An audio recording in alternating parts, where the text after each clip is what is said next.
this will be a tough proposition, riding a MotoGP bike around this really physically demanding Kota circuit. It will not be easy. He's down in 21st place at the moment, but he's certainly made a big wave so far, Bezzecchi Simon. He's been the big surprise package for me in many respects this year. Well, I've mentioned a few times, he surprised me right from the start at testing how he could run almost with his teammate Luca in a race simulation and in really difficult conditions, slippery, horrendous heat, and he went out there and I was like, wow, this kid's good, and he did it again. I mean, he's shown signs of it through the season so far, but you're right, Argentina was a level above everyone with the same experience as him, meaning all the rookies. Yeah, and really impressive young rider. Early days, of course, in the battle for the coveted Rookie of the Year prize, but it is now being led by Marco Bezzecchi, courtesy of that 9th place, as Johann Mir fires the Suzuki into 2nd place. We've now got a Suzuki 1-2 here in Kota as we near the conclusion of FP2. That Suzuki wasn't stopping though, was it? On the front end up the hill into turn 1. It's a 41-metre climb from your grid position right to the summit of that first corner. It's turn 15. There was a big bump there, wasn't there, in the middle of that turn 15 as you flick it left for Johann Mir. And this is him at the top of the hill, the fork just bottoming out there, Simon, obviously. Well, yeah, and he'd put the lap in. I think he'd possibly out-braked himself, braked a little bit late and thought, I'll give up on this one. Suzuki will be super happy at the moment then, with Alex Rins leading the way, Johann Mir in 2nd place. And Jack Miller out there having a go. Yeah, Maverick Vinales likewise, as we suspected. Time attack modes locked and loaded here then in Kota.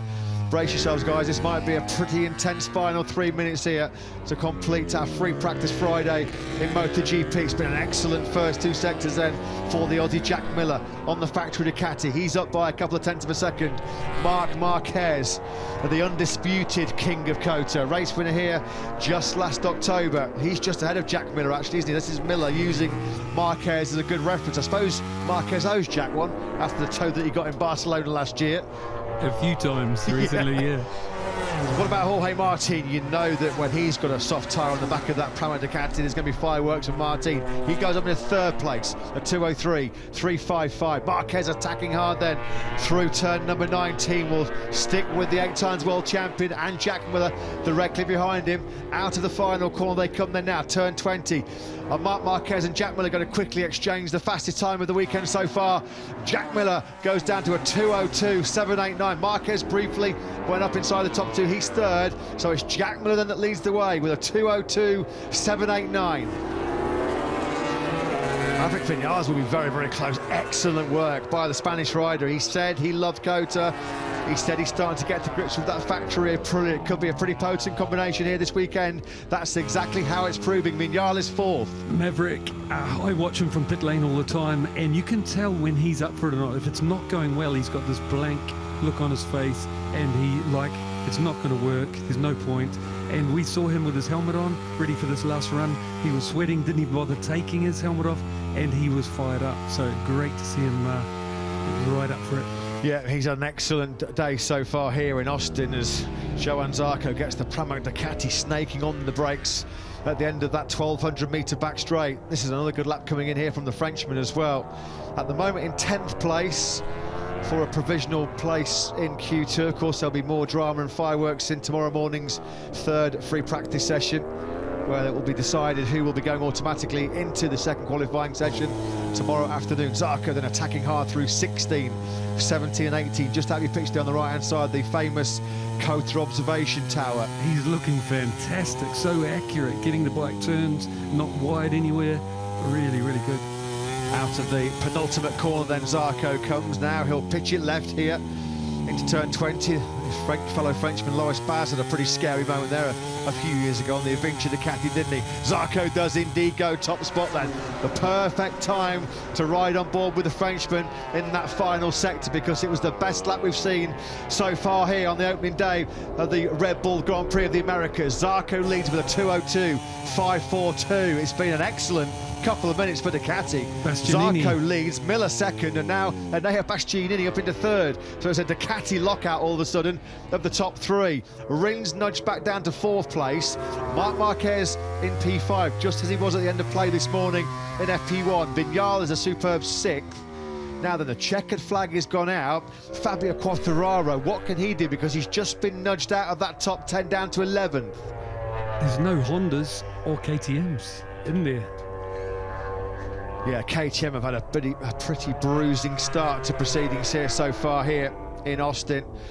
You've got to go down to 15th place to find Brad Binder. Miguel Oliveira, what on earth is going on with the Portuguese man? Will track Fabio Quartararo, then the world champion, through the final corner. Can he force the Monster Energy Yamaha back inside the top 10? He can. He left in late, but better late than never from the Frenchman. A 2:02.837.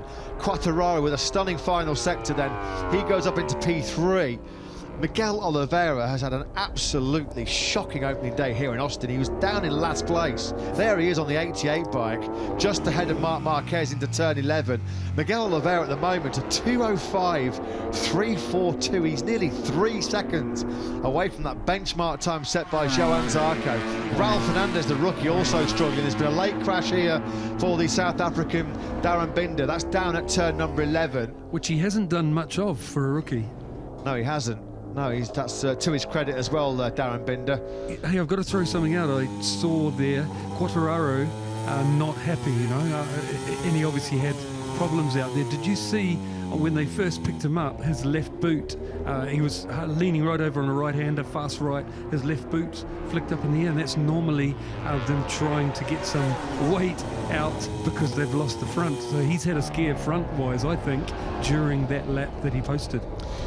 Well, the topsy-turvy nature of the 2022 MotoGP World Championship carries on, because you can see there on your graphic, Aleix Espargaro, despite going over to the soft rear tyre at the end of the session, he is not inside that all-important top 10 right now. The World Championship leader, leading the World Championship for the very first time in his MotoGP career, the first time Aprilia have been at the top of the points rankings in MotoGP. Aleix Espargaro in 11th place, just ahead of his brother Pol Espargaro. But a great afternoon's work for Pramac Ducati. Johann Zarco bouncing back brilliantly from the setback and disappointment of his crash out of the top 10 in Argentina 5 days ago.